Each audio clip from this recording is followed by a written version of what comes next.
Hey guys, this is the WalterFootball.com After Dark show for May 23rd, 2024. As you can see, flying solo again. We were supposed to record with Kenny tonight, but Kenny, the last second was like, "Oh wait, it's my wife's birthday. I forgot." So he had to rush out and buy a gift and then take her out to dinner. So, I'm here tonight, Kenny. I assume we'll be back next week. We're gonna actually go over fantasy football sleepers for 2024, but I thought I'd just cover something else instead. I think we're going to do NFL power rankings because we had a lot of questions yesterday about, like the strength of the divisions. Like we ranked all the divisions. So I thought, like, hey, why not look at how good all the teams are together, compared to one another. And we're already looking at the week 1 lines. I actually wanted to peer at the week 2 lines with Tom on Saturday or whenever he's on next. And Jacob and I are going to do the season win totals for the teams for betting purposes. So just thought it would be pretty instructive to look at the power rankings. And if you guys had any feedback and tell me if I was stupid for ranking a team too highly or too low, you guys could tell me, or really just leave any questions or comments in the chat. I'll answer anything. It doesn't have to be about football. So we can talk about anything you guys want, but that's kind of like the general thesis of this show, is just to do the power rankings and just talk about whatever. So please hit like, subscribe, comment below, share this video. Visit the link in the description for the merch store. As you can see on the screen here, we have some new t-shirts. We have the money laundering t-shirt with the colors chosen very specifically. Rogers Butker, make football great again. I can't wait to get that. I forgot to. I was going to order it. I actually forgot. I'm gonna order it tonight, so can wear it around. And sometimes when I wear these sorts of shirts, like some people give me funny looks, and then other people be like, "Oh man, awesome shirt. Where do I get it?" So good to see who reacts that way. There are 4 lights, so if someone tells you to believe something, you can tell them to F off. There are 4 lights, kind of like Picard did in Star Trek. We have this Pedo Pete t-shirt just in time for the election coming up in. It's good. It's like about 6 months, so, or less than 6 months. So just time for that. And November is sloth month, so you have a little bit longer. Actually, no, about the same. It's the same length there. In 6 months, November, you get to celebrate sloth month. It's about time the other 6 deadly sins get their due. So I don't know when Wrath Month is going to be, but Sloth Month is November because of Thanksgiving. So you can celebrate it that way. You can also support us with super chats and super stickers. I really appreciate those because we get nothing from YouTube ads. The last time we had an episode with no super chats and super stickers, we had 73 cents come in. So it's pretty brutal. So I really appreciate all the help you guys provide for us. Yesterday was awesome. We had a $25 super chat from Kevin Kovac. Then we had $2.69 from both John Sanders and Germ, with $2.69 being the price of a McDonald's cheeseburger, which I've joked about quite a bit. We've had some other great super chats as well from Slew and Degeneron and some others. So any help you guys can provide would be appreciated. And we are sponsored by me. My college Jerks of the College Yearbook is available on Amazon. If you like Jerks of the Week, I think you'll like Jerks of the College Years. It's written the same way, just about people I met during my 6 years at Penn State. I talked about the girl here at the top left yesterday. The guy here is a quarterback. He used to play for Penn State. I met him at a party, and he did something very insane. I don't want to use his name because he could sue, even though it's true. Like I like have to prove it almost, or maybe he'd have to prove it. I don't know what the burden of proof would be, but so I kept his name anonymous, but you guys could probably figure out who it is. But yeah, he was pretty nuts at this party, so I think it was a cool story to write about. So we have a comment right away from Stone Papa Smurf. Any good bets tomorrow? Small slate. I'm working Eastern Conference Final. I'll be at the game. That's awesome. Have fun. Well, yeah. I mean, what are you working specifically, Stone Papa Smurf? So for the game tomorrow, I haven't looked yet. We might as well just pull up the spread now. The Celtics, I assume, will be favored. Yeah, they're favored by 8.5. There's a ton of money coming in on the Pacers, which doesn't surprise me because they kept it close in game 1. But the Celtics had a lot of chances to pull that game away. And the free throw disparity was insane. Like the Celtics missed so many free throws. The Pacers were, I think, heading into overtime, I don't think they had missed a single free throw. So I'm expecting, like I think people will look at the Celtics game twos and like be like, they faltered in those. And I think they'll expect the Celtics to struggle in those games in the game two again. But I think they'll forget that in game one, in the previous two series, they blew out their opponent. And this one went to overtime. So I think the Pacers might have the Celtics' full attention. And I think that the Celtics are going to beat the Pacers pretty handily tomorrow. So I will be on the Celtics, even though it's a high spread. It's always nice to fade the public. That's not like the only reason I'm doing it. It's not even the primary reason I'm doing it. I just think that the Celtics are a much better team. Pacers play no defense. I feel like the Celtics should be able to score whenever they want. And I don't know. Just Pacers don't really strike me as a team that's very dangerous. I mean, they needed 7 games to beat a Knicks team that was really shorthanded. So I don't know. I think game one was kind of a mirage. So Papa Smurf says, I'm coordinator for ESPN. I work all Boston home games for Eastern Conference ABD finals. I've only worked Celtics playoff games for ESPN. That's pretty cool. Yeah, it's awesome. How long have you been doing that? That's pretty cool. So, I mean, have fun watching the game. I don't know. Like, do you really get to watch the game, or are you just working? Like, how does that work? Slu says Mavs. Yeah, that was a nice cover tonight. It went down to the wire, but Dallas got the job done, and Karl Anthony Towns got the unders. So it was nice to get 2-0 tonight after the bad beat yesterday. Not so much with the spread, like that was a fair loss, but Jason Tatum under going to overtime. Like he was under during regulation, and then he went over. He kind of went nuts in overtime. And like the prop was 29.5, and I think he was at 26 heading into overtime, and he finished with 36. He just had 10 points in overtime. So it was a bad beat, but it was nice to get back on the winning track tonight. So Papa Smith says, yes, I'm in Celtics minus 8.5. All right, awesome. Yeah, glad to hear it. I think Boston has a strong game. So Slew says, wonder if Quacky was on the Panthers. I don't know. He didn't tell me his hockey pick tonight. He did. Hold on. He did text me something. I don't know. Let me see. He was on something. Hold on. I could pull it up. I just can't find his text. Okay, so he was on the Royals. No, he likes the Rangers. He liked the Rangers tonight. I don't know if they won or not. I missed it because I had to put my son to bed. Rangers did not win. They lost 11-4, unfortunately. So I guess it's a good thing I didn't see it. But no, when Quacky sends me a pick, it usually hits. But no, he didn't like anything in hockey tonight. Otherwise, he would have told me. So I guess the next time he's on, we can maybe go over who he likes to win the Stanley Cup or something. But yeah, I haven't got a hockey pick from him for a few days. So all right, so let's go into the power rankings. We have at the bottom here, if I could find the page, there we go. So I talked about this before. I think the Broncos are the worst team in the NFL, but you could make a case for the Giants. My thing with the Broncos is that like I just don't know what they do well. Like at least the Giants, they're going to be able to rush the passer well with Brian Burns. And they do have Malik Neighbors, so they could have a number one receiving threat. The Broncos' number one receiver is Courtland Sutton, who's just nothing special. Jerry Jeudy's gone. Not that that's a huge deal because Marvin Mims is there, but we'll see if he can do anything. They lost some offensive linemen this offseason. They lost a lot of defensive players recently. They used to have a really good defense, and now that you can't even say that anymore. I don't even think they have an average defense anymore. And some people will point to Sean Payton, and Sean Payton's record without Drew Brees is about 500.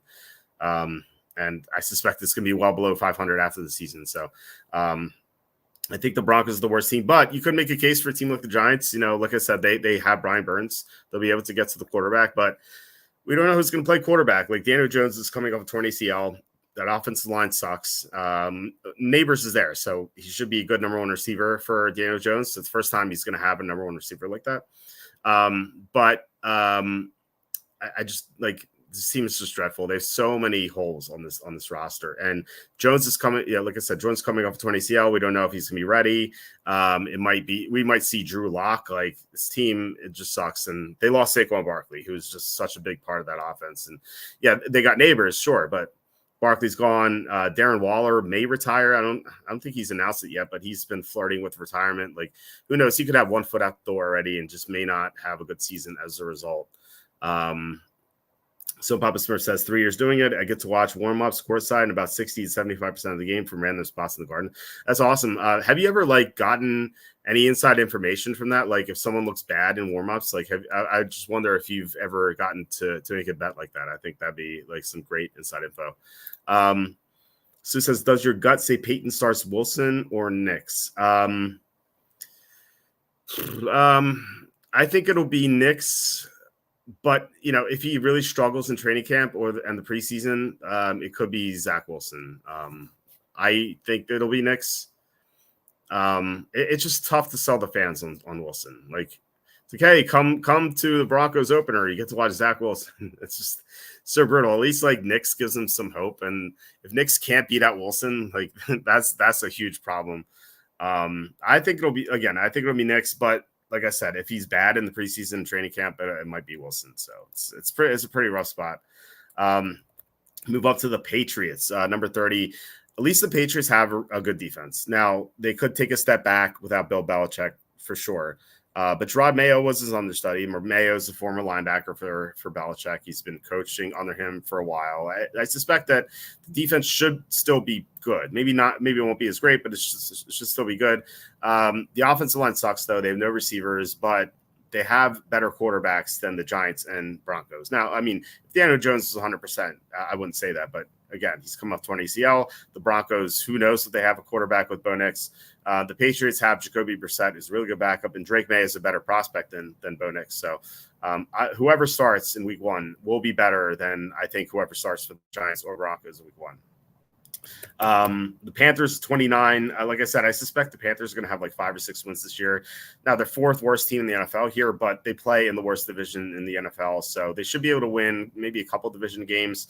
And then I suspect they'll get some wins within the conference. So 4, 5, 6 wins makes a lot of sense. I like the signings that they made a guard, Damian Lewis and Robert Hunt. Now they lost Brian Burns, but they got Deontay Johnson. They have Xavier Legette, so the receiving corps is going to be better. They have Dave Canales coaching up Bryce Young. It's going to make Bryce Young a lot better, or at least it can't get worse. So there's someone tweeting out Bryce Young threw a great pass in practice today. I was like, he didn't throw great passes in non-padded practices last year. What is happening here? But no, the Panthers are not going to be the worst team in the NFL this year. I think it's a mistake to assume they will be just because they were last year. I think Slew was the one who said yesterday that they'll be a good team to beat the spread early in the season because, I think people think they're the worst team and they're not. And Tom and I talked about how we like the Panthers against the Saints in week one. I think what are they, plus 4.5 in New Orleans?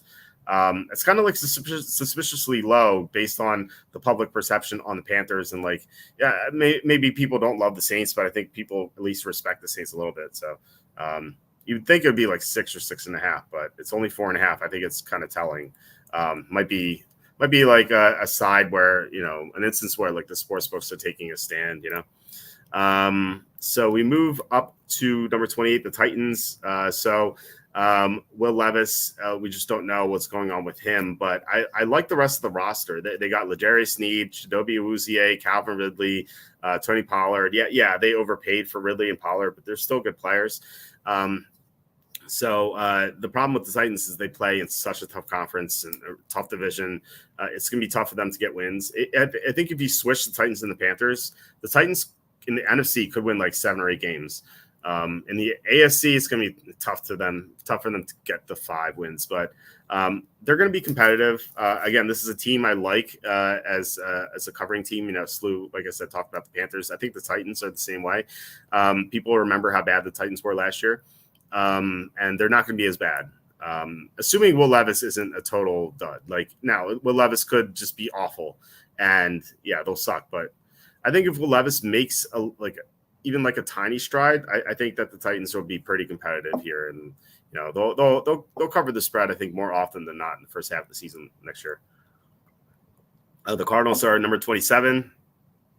I think they're really tough to rank because I like some of the pieces they have. Like I'm a fan of their offensive line. They Marvin Harrison Jr. Some parts of the defense are not bad, but they have some major problems in the secondary. And Kyler Murray can't stay healthy. That's like the big thing for them. He hasn't played a full season yet.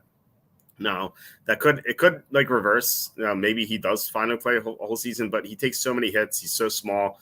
It's like he's almost destined to get hurt. So again, Arizona's tough to rank. I think they'll have a positive spread record, like in the first half of the season, but then like Murray will get hurt, and then it'll be Desmond Ridder, and so you know how that's going to go. So, I think 27's kind of okay. I could see them being as high as like 23 or something. 26 is the Vikings. We had a report today saying J.J. McCarthy's struggling in practice, which is like not very surprising to me. I just wasn't a fan of his. I thought he was a second-round prospect heading into the draft, and he was pushed up because he won in Michigan, even though Michigan ran like a billion times. It's like he was able to hand the ball off well. That's cool. But he does have a great receiving core here. Offensive line's good. Defense is pretty shaky, but they do have a good coach in Brian Flores. So the defense could improve as the season goes on. I think we saw that last year, and I think the same thing could happen this year. So this is a team that could get better as the season progresses, especially if McCarthy gets better. But early on, I don't have much hope for them. Saints are 25. They could definitely be lower. Like, the only move they made in the offseason was getting Chase Young, and like Chase Young's not that good. And the Saints are already like mediocre at best to begin with. Now, like they always had a chance to win the division because the division sucked, but now the Falcons got Kirk Cousins. So I don't know how much hope there is there unless Cousins is injured. The Saints 25, not like I think they're kind of destined to finish 8-9 again, or maybe 7-10. Like they're so mediocre, but they're in a terrible division, so they're going to get some wins. 24 Buccaneers. People saw them go to the second round of the playoffs last year, so they might be surprised by this. But Tampa is. They got so lucky last year at times. Like they easily could have lost to the Panthers in Week 18. Like they had the Panthers had 2 touchdowns called back. Had the Panthers won, like the Buccaneers wouldn't have even made the playoffs. And like, who knows, maybe Mike Evans doesn't come back in that instance. And, Evans came back because they're going to re-sign Baker Mayfield. Like I don't know. This team is just not good. Their pass defense is horrible. They lost Devin White, so their linebacking core is going to be worse. Just a pretty subpar team that, would have a chance to win the division if the Falcons didn't improve. But we'll see what happens with Kirk Cousins. John Sanders says everyone seems to have forgotten the Titans. I agree. I like them quite a bit. Although Sue says first 7 games are rough.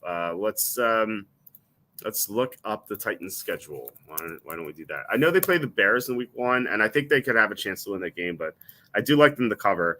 All right, so they start with the Bears. Then they're home against the Jets. The Jets, by the way, playing on a short work week. So, and I think the Jets have a Thursday night game after this one. So this could be like this might look tough, but the Titans could win this one. Then they host the Packers. So I think they'll win one of these two. Then they go to Miami, which is a night game. Interesting. So that'll help. Like going to Miami in September is usually pretty rough, but it's 7:30. Titans luck out. Not that I think they're going to win this game. Like Titans beat the Miami last year on Monday night. I think Miami will remember that. Then they host the Colts after a bye, though, so that's an advantage. Then they play at Buffalo, almost certainly lost, and then at Detroit, that's pretty rough. But then they play the Patriots at the Chargers. There's no home field advantage there versus the Vikings. At Texans is tough. At Redskins is winnable. And then they have Jaguars, Bengals at home, at Colts, at Jaguars versus Texans. Yeah, this looks like 5 wins to me. Like I said, if they were playing in the NFC, I think they'd have 7 or 8 wins. But it's just a tough schedule. So John says Tyler Boyd said they have a deadly receiver trio. I didn't know he had such a good sense of humor. Yeah, I mean, I don't like feel bad for Tyler Boyd. Like I felt like heading into the free agency, he thought he could get the number 2 job somewhere, and he just didn't. But I mean, he's a good third receiver, I guess. But Hopkins is kind of washed up. Ridley's overrated. So yeah, it is kind of funny. All right, so we'll go back to power rankings. Number 23 is the Redskins. So yeah, a lot of people are down on the Redskins. I like what they did this offseason. They got 2 offensive line upgrades. Still concerned about their left tackle situation, just a big problem. But the interior blocking will be better. They got some nice linebackers with Bobby Wagner, Frankie Louvu. Their linebacking situation has been terrible for years. Like now, it's actually going to be pretty good. Austin Eckler's there too. Not that Austin Eckler is like a great player like he once was, but he can catch passes out of the backfield pretty effectively. So he's going to be he's going to provide like a nice 1-2 punch with Brian Robinson. So I think this team's going to be pretty competitive. It wouldn't shock me if they made the playoffs in the NFC. They're just like there's like 5 or 6 strong teams in the NFC, and there's like 1 open spot. It looks like. So if they were the 7th team, it wouldn't shock me. I don't think they're going to do it, but I like if they somehow got into the playoffs, like I wouldn't be surprised. Number 22, Seattle, another team that could have that 7th spot. Pete Carroll's gone, so I don't know what to make of this team. I just want to see what they look like. I think Geno Smith's going to get worse. Their defense lost Bobby Wagner, and I don't have much faith in their pass rush. So although I do like Byron Murphy, I think he's going to help. So. A lot of question marks here with Seattle. Just I'm very curious. They're like one of the teams I don't have a good read on. 21 Chargers. So like the receiving core is just awful now. Like Ladd McConkey, we saw a positive report about him today. He and Justin Herbert have developed a good connection. So at least that's a positive, because they lost Keenan Allen and Mike Williams. But their offensive line should be better with Joe Alt. But I question like the running backs, like J.K. Dobbins is their lead back. Like he's just going to get injured, and then it's Gus Edwards. The defense should be good until Bosa gets hurt, because he always gets hurt. So I think this team has some potential for sure, because Jim Harbaugh is there, and he's going to coach up Justin Herbert, and but the receiving core is a question mark. The running backs are a question mark. The defense's health is a question mark. So the range of outcomes for the team is like tremendous. Like I could see them making the playoffs, or I could see them finishing like 5-12. Just don't know what to expect. Another team that's tough to read. Number 20, Atlanta. So I had them higher. I had them at 13 after they signed Kirk Cousins. Just because like they had a really good roster last year. Just like think about it this way, they were 1 win away from making the playoffs. They were 1 win away and 1 Tampa loss away from making the playoffs last year, with Desmond Ridder and Taylor Heineke playing every single game. Like they'd never had any good quarterbacking. So now they're gonna have Kirk Cousins. Problem is, like, is Kirk Cousins healthy? I wonder about that, given that they drafted Michael Penix Jr. Now maybe they start Penix Jr., but still, like that's a question mark, because he's a rookie. I like him much more than Bo Nix and Austin McCarthy, but just don't know if he's going to be healthy. So like Atlanta is just a team with great potential, especially in the NFC. But if Cousins is not 100%, if Penix is not ready to play, then we could see a repeat of last year. 19 is the Steelers. They're always going to be solid with Mike Tomlin. They got Patrick Queen, Deshaun Elliott, like some good pieces to their defense. They lost Deontay Johnson, but they drafted a receiver, and they still have George Pickens. I think he's going to have a big year. But we'll see what they have with their quarterbacking. Russell Wilson has been awful lately, and Justin Fields apparently is not practicing well. But I feel like Fields is someone who's just better in live game action. At least when he's not playing against like elite defenses. So I think that I think Fields gives them some potential to make the playoffs again. But if it's Russell Wilson, just don't have much faith in that. Number 18, the Raiders. So I forget who said it yesterday, but apparently like I'm higher on the Raiders than everyone in the world. I love the defense. Their defense last year was ranked 7th in EPA, and they added Christian Wilkins to the defensive line. Like they had great edge rushing pressure, and now they're going to have Wilkins in the interior. Like that sounds awesome to me. And then offensively, they have Brock Bowers to add to Devontae Adams and Jacoby Myers. Like they have 3 awesome weapons. And Gardner Minshew's like not exciting, but he almost led the Colts to the playoffs last year. If the Colts didn't run that stupid 4th down play against the Texans in week 18, they may have won that game and they would have been in the playoffs. And the Texans went to the second round. So who knows? Maybe the Colts beat the Browns. They did in the regular season, or at least no. I think that was like 39-38 Browns or something like that. The Colts would have had a chance to beat the Browns and it gets to the second round. And I think people will be more bullish on the Raiders because people will be like, oh, Gardner Minshew got the team to the second round, I think Minshew can lead his teams to the playoffs if the team is really good. And I think the Raiders have a lot of talent. Some questions in the offensive line, but that's it. Like, I think this team's like pretty loaded otherwise. Let's see. John asking, do you see any negative reports in OTAs? Yeah. Well, it's like, to be fair, yeah, you're right. I mean, it is mostly a dog and pony show.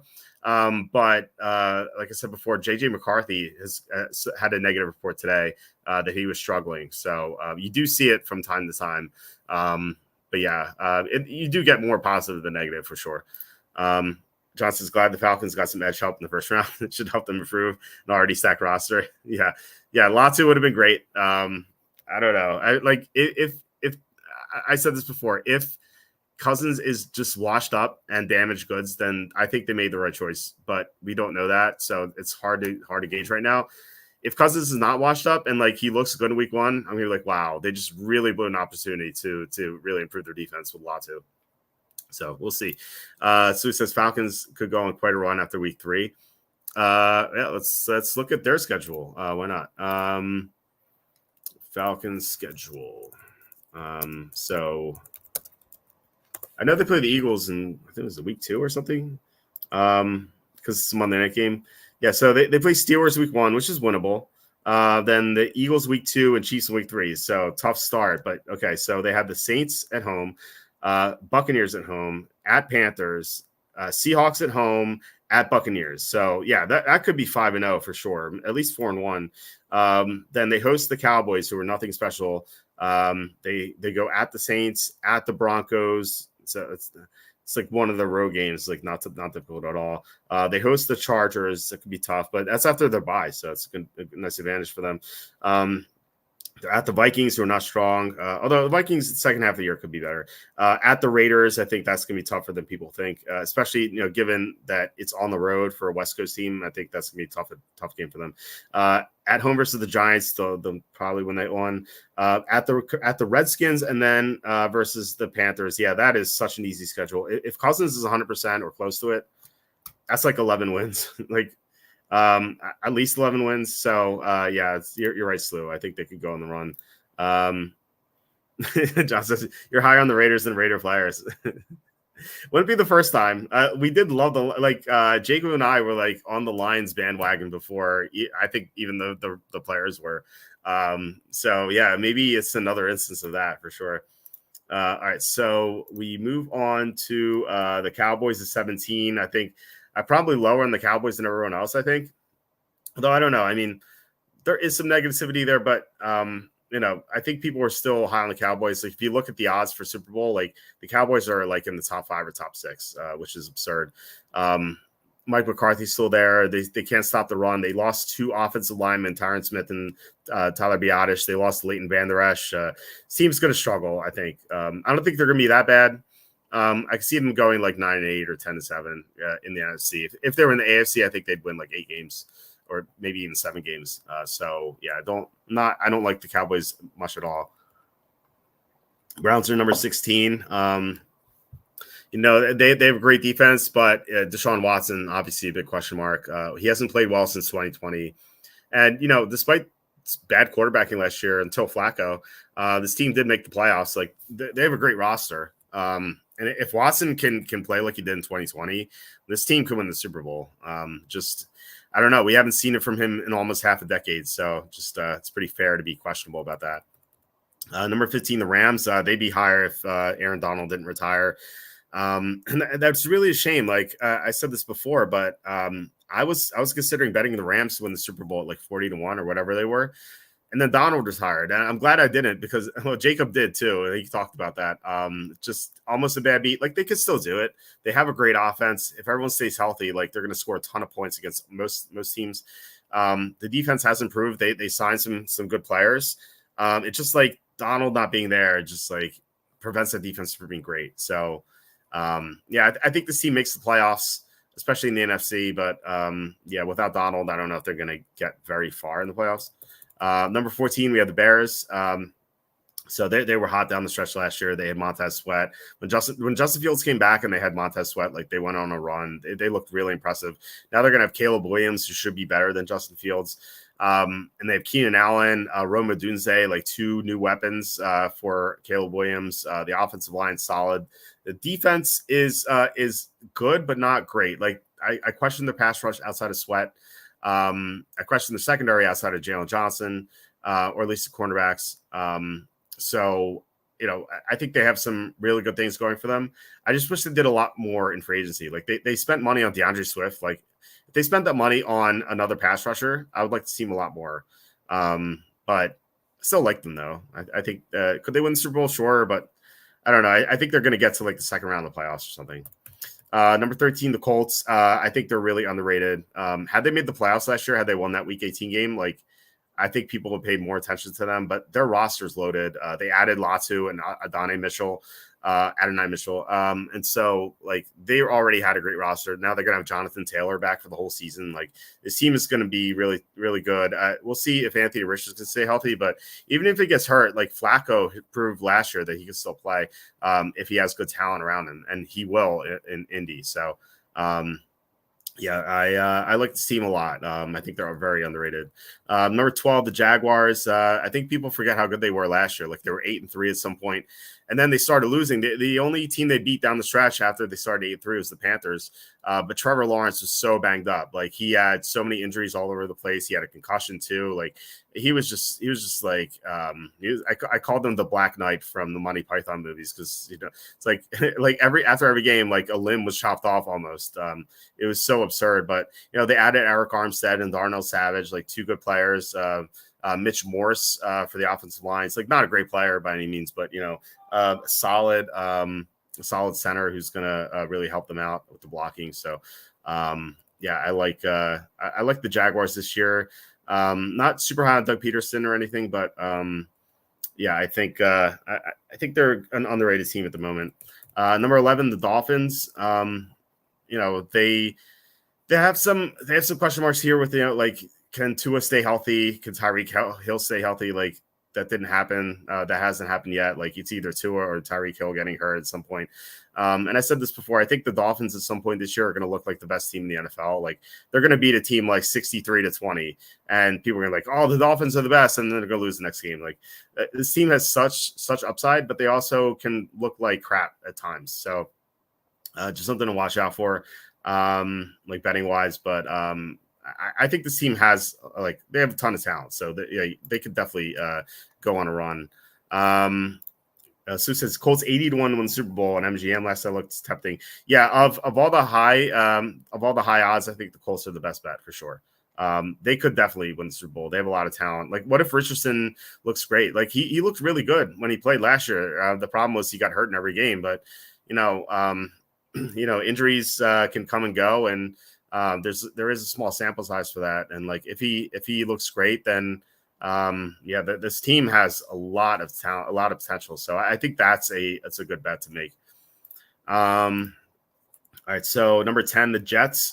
This team has another team with a wide range of outcomes. They have the Tyron Smith, Mike Williams, and Aaron Rodgers, like three guys who, if they're at the top of the game, like they're going to be great, but they could easily get hurt, and so just don't know how that's going to work out. They got Hassan Reddick too in a trade with the Eagles, so this team has the potential to win the Super Bowl, but this team also has the potential to go like 4-13 if they have injuries. So again, like they have a wide range of outcomes. They're going to look great at times.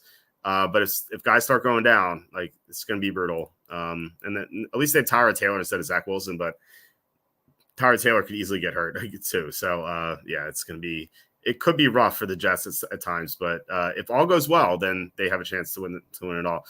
Ravens are number 9. So they lost 3 starting offensive linemen. So we don't know how the replacements are going to look. If the replacements look good, then this team could have the number 1 seed again.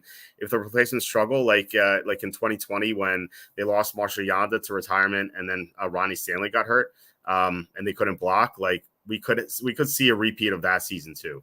Also, Lamar Jackson, before this past season, he had trouble finishing his season. So I just wonder if he can stay healthy as well. So that's a big question mark. Number 8, the Packers. The Packers looked great at times last year. They also look like crap. Like that 2-game stretch they had when they played the Broncos and the Raiders back to back, like they look so awful.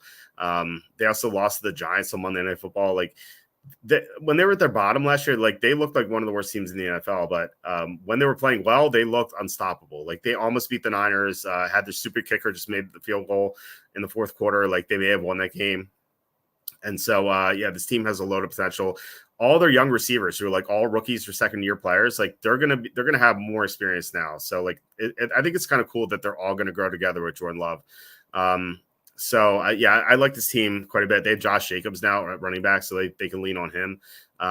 This team has the potential to win it all. Number 7, Buffalo Bills. So they lost players. It's a concern. That Stephon Diggs is gone. Gabe Davis not as much, but still, his production at times it could be good. But we'll see what they have in Keon Coleman and Khalil Shakir. They're both young players. They have potential for, especially Coleman. You have Curtis Samuel who has experience in Joe Brady's system. And I think as long as they have Josh Allen, I think you have to consider them to be a top 10 team. Matt Milano's coming back from injury. Like this team has a ton of potential, and it feels like everyone's writing them off just because Diggs is gone. But like I feel like they ignore that Diggs in the second half of the year last year just wasn't productive. Like ever since Joe Brady came in, Diggs' production just dropped off. So I don't think his absence is going to be like that impactful, especially if Keon Coleman's good right away. I think most people have them lower. I like them. John says Tua deserves to be the highest paid quarterback in the league, $70 million a year. And he also says Bills fan trying to speak into assistance, and he says don't sleep on MBS and Chase Claypool. Sorry, my bad. I forgot about them. Tua's going to get a ton of money. His agent is Lee Steinberg. He's the one who got the Mahomes contract. So, he knows what he's doing. I suspect he's going to have a big contract, especially if he stays healthy this year. All right, number 6, we have the Texans who, they kind of started slowly last year. They lost to the Ravens, but as you might suspect, they had a rookie quarterback. They also lost to the Colts in week 2. But then they went nuts down the stretch. They seemed to get better each week, and they kind of ran into a buzzsaw with the Ravens. So they lost in the second round, but they got Stephon Diggs. They addressed the offensive line in the draft. Just like 2 areas they needed to look at, and they got better in that department. CJ Stroud's going to have experience now, so. Texans aren't going to catch anyone off guard anymore, but they have a ton of talent. I think they're coached well. This team, it could definitely win the Super Bowl. Number 5, the Lions. I love what they did in the draft, getting Terry Arnold via trade, and then going after another cornerback, Enos Rakestraw, in the second round, like just really targeting their biggest need. Then they also added DJ Reader and Kevin Zeitler. This team's going to be even better than they were last year. Like they were not a flash in the pan. Like some people might think they were just like, oh, they came out of nowhere, but they're going to regress. Like I really don't think so. Like I love Dan Campbell. I love the job he's done there. Jared Goff has just really turned his career around. The offensive line is just, that's the big part. Like the offensive line's awesome. And their defense is going to be better with Reader and the 2 cornerbacks. The Lions they're going to be a dangerous team. Like, and I feel like people still remember them as the laughing stock in the NFL, but that's not the case anymore. Number 4, the Bengals. This is all about Joe Burrow. They look like the best team in the NFL last year before Burrow got hurt. Like they remember that Sunday night game against the Bills, like they destroyed the Bills. They looked so good. And then they had to play a Thursday night game against the Ravens and Burrow got hurt and that was it. And, they're going to have Burrow back. It looks like T. Higgins is coming back. Like they did lose DJ Reader, but I mean, the rest of the roster is really good. They addressed the offensive line with the Mary's Mims. Just like, and remember last year, like they started slowly because Burrow was hurt. And that's not going to be the case anymore. So, or at least not yet. All right, the Niners are number 3. They got Leonard Floyd and Devondre Campbell, so a couple of nice additions there. And so yeah, it looked like at times that like things are gonna be rough because they lost some players in free agency. They didn't really address the offensive line. It sounded like they're gonna trade either Brandon Ayuk or Deebo Samuel, but like none of that happened. I still worry about the offensive line, but the defense is still awesome. They still have McCaffrey. They still have the receivers, and they're still coached really well. So this team is, I think you'd have to put them in the top 3. Number 2 are the Eagles. I think I'm higher on them than anyone at this point. I was in 2017 when I picked them to win the Super Bowl, and also 2022 when I thought they would win the Super Bowl as well. Now, obviously, they didn't in 2022 because the Chiefs had the comeback. But the Eagles last year were great offensively. I don't need to tell you that. And they're going to be even better with Saquon Barkley. But their defense was the culprit down the stretch. Like their defense couldn't stop anyone. But they added Devin White. They added Quinion Mitchell. They added Cooper DeJean. And then they hired Vic Fangio. So their defense is going to be a lot better. Oh, Chauncey Gardner-Johnson is another addition. Like their defense is going to be so much better this year. And to complement their explosive offense, which is, like I said, already going to be better with Barkley. So this is the only team I bet so far to win the Super Bowl. I got them at 17-1, I think, at Caesars. I don't know if that number's still available, but I would bet it. I think they're the best team in the NFC and a great bet to win the Super Bowl. And number 1, to no surprise, the Chiefs, they could three-peat. Now there's some concern with Rashee Rice. Who had the car incident. Then there was some nightclub thing, but the nightclub charges were dropped either today or yesterday. So it's at least some good news for Rashee Rice. I think he's still going to be suspended, but given that the other charges were dropped, maybe it's only going to be 4 to 6 games, which is good news. And they also have Marquise Brown and Xavier Worthy. We'll see what they have in the offensive line. Their interior blocking is awesome. Their edge blocking was bad last year with Donovan Smith and Jawan Taylor, but they drafted Kingsley Sumataya. So we'll see if he can get into the starting lineup. But I can't think that he's going to be worse than Jawan Taylor, who was like a false starting machine last year. The defense is still really good, especially against the pass. Gun to my head, I think the Chiefs win. I think they're the favorite for a reason. And so, so I think Chiefs Eagles right now look like that's the chalky pick to win the Super Bowl. I suspect one of them is probably going to lose. It could be either, before the Super Bowl. So, but they're the 2 best teams in the NFL as far as I'm concerned. Chiefs play NFC South. Yeah, it's a gift. So definitely consider Chiefs over win totals for sure. John says, worry about the Eagles adjusting to 2 new coordinators, even though both have a decent track record. Yeah, they had that issue last year as well when they lost Gannon and Steichen. But now they're going to be better. Fangio has a ton of experience. I think that transition is going to be seamless. And their offense was already awesome. So I think they'll be fine, and they play in the NFC. So it's not like they're going to have a tough schedule or anything. So Sanchez, don't forget about Butker's crime against humanity charges. Could be a huge distraction for the Chiefs. Those horrible things that Butker said. It's like the Christian values he said at the Christian graduation where he got his standing ovation. Everyone was so pissed. That's such a joke. The media is I don't know. I feel like the only people angry about it were the like the self-righteous people in the media. But I don't know. It's like mostly cat ladies and guys chasing cloud or like virtue signaling. It's just an embarrassment. So I did get a text. I think it might be my wife. Hold on, let me see. So my wife needs me to transfer the baby. So I have to get going. So like shorter video than I suspected. It's still 45 minutes, I guess. But thanks guys for tuning in. Really appreciate it. Thanks for commenting, watching. Sleuth 333, thank you for saving us. Futures price for McDonald's cheeseburger with Biden inflation. $2.69 right now. That'd be interesting to like go back in 6 months and see what it's like. It could be 333. You never know the way we're going, unfortunately. So hopefully that changes in 6 months. But thank you so much, Lou. Really appreciate it. But yeah, again, guys, once again, thanks for watching and commenting. We'll be back tomorrow. Not sure if we're gonna have a guest. Like I said, I'd guest planned today and tomorrow. And Jacob had family issues. And Kenny, hopefully he had a nice birthday celebration with his wife.